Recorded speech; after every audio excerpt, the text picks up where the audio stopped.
واسمعوا وأطيعوا رحمكم الله.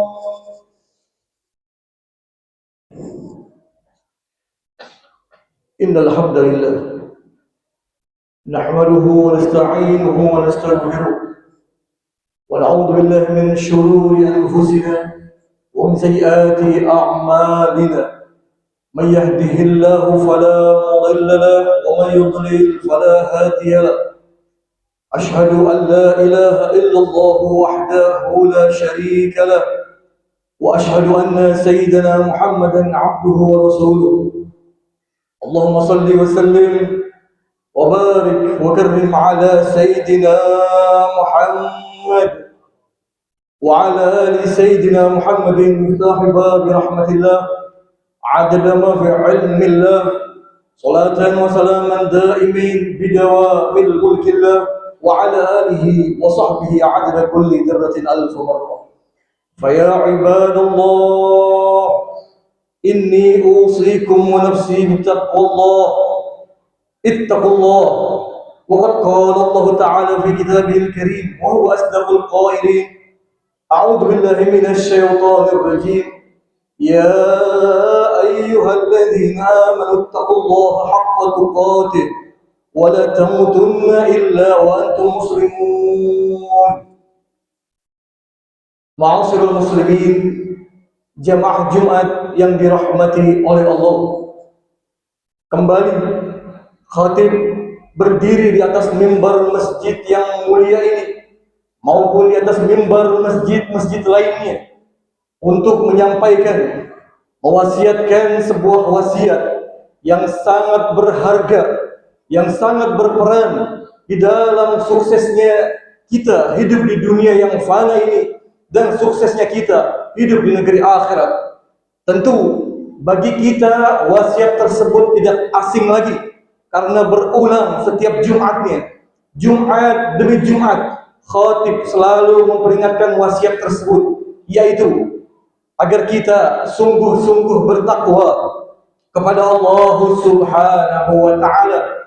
Dan arti daripada takwa pun kita pun sudah mengetahuinya, yaitu takwa ialah imtithalu awamirillah, melaksanakan segala apapun yang diperintah oleh Allah Subhanahu wa ta'ala, wajtinabu nawahi, dan menjauhi apapun yang dilarang oleh Allah Subhanahu wa ta'ala. Ketika seseorang menginginkan kebahagiaan dunia dan akhirat, maka bertakwalah kepada Allah Subhanahu wa ta'ala.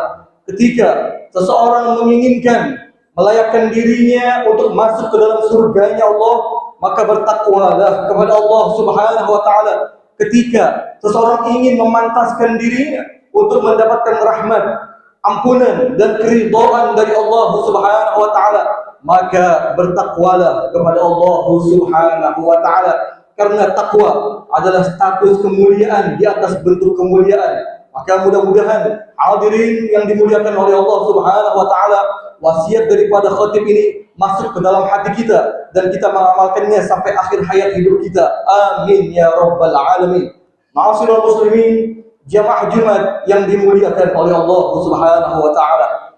Alhamdulillah, Allah telah menyampaikan kita pada Jumat kedua di bulan yang agung, yakni bulan Muharram, yang tepatnya sebahagian dari kita mengatakan hari ini adalah tanggal 10 Muharram. Sebahagian dari kita mengatakan hari ini adalah tanggal 11 Muharram.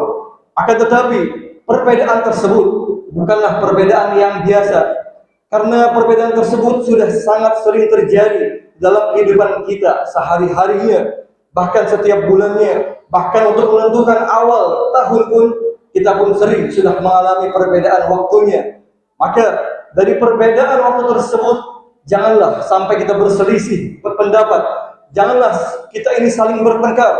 Cukuplah masalah dari kita ketika umat Islam itu meremehkan daripada salat 5 waktu, ketika umat Islam meremehkan perbuatan zina, ketika umat Islam meremehkan daripada meminum minuman yang keras yang memabukkan, ketika umat Islam meremehkan memakai benda-benda terlarang seperti narkoba dan semacamnya, Dan ketika umat Islam meremehkan satu sama lainnya, maka itulah yang disebut problem daripada umat Islam yang perlu kita pikirkan, yang perlu kita renungkan, bahkan kita perlu untuk perbaikinya. Maka mudah-mudahan ikhwan yang dirahmati oleh Allah, kita semua diberikan taufik hidayah oleh Allah Subhanahu wa taala untuk menjadi pribadi-pribadi yang jauh lebih baik. Ikhwan yang dirahmati oleh Allah Subhanahu wa taala, dan di antara keistimewaan bulan Muharram ialah bulan Muharram disebutkan sebagai salah satu daripada Ashhurul Hurum, 4 bulan yang dimuliakan oleh Allah Subhanahu wa taala, yang mana makna daripada hurum ialah ketika seseorang hamba mengerjakan perbuatan baik, perbuatan ibadah, ia lakukan di bulan Muharram, maka pahalanya diperbanyak oleh Allah Subhanahu wa taala.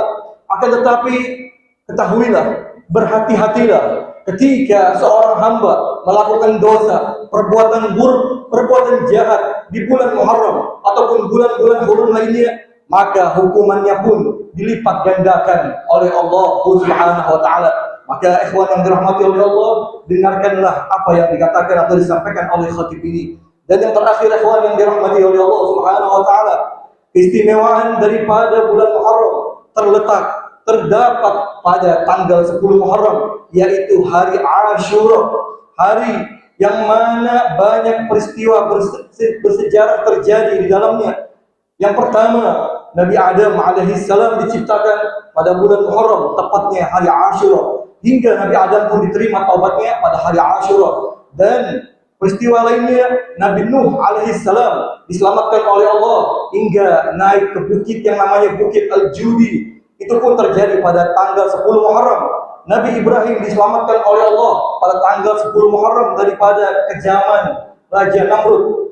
Dan Nabi Yakub disembuhkan oleh Allah matanya dari kebutaan pada tanggal 10 Muharram. Dan banyak peristiwa-peristiwa bersejarah lainnya yang terjadi pada tanggal 10 Muharram ini. Dan juga yang sering kita lupakan sebagai umat Islam, umatnya Nabi Muhammad sallallahu alaihi wasallam, bahwasanya pada tanggal 10 Muharram ini pernah terjadi peristiwa yang sangat duka, yakni wafatnya, syahidnya, gugurnya daripada cucu Nabi Muhammad sallallahu alaihi wasallam, yakni Imam Husain, Sayyidina Husain.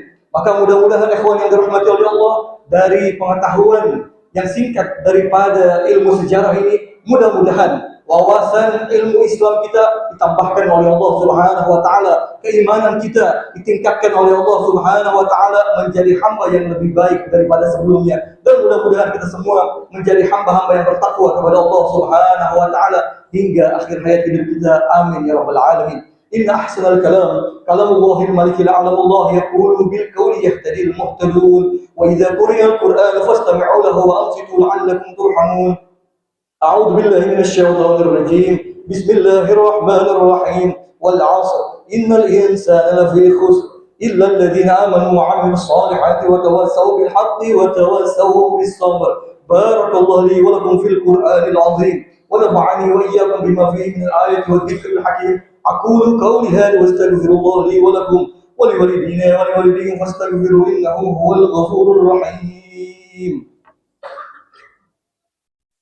آمين. اللهم صل وسلم وزد عنه وتفضل وبارك بجلالك وكمالك على أشرف عبادك سيدنا ومولانا محمد وآله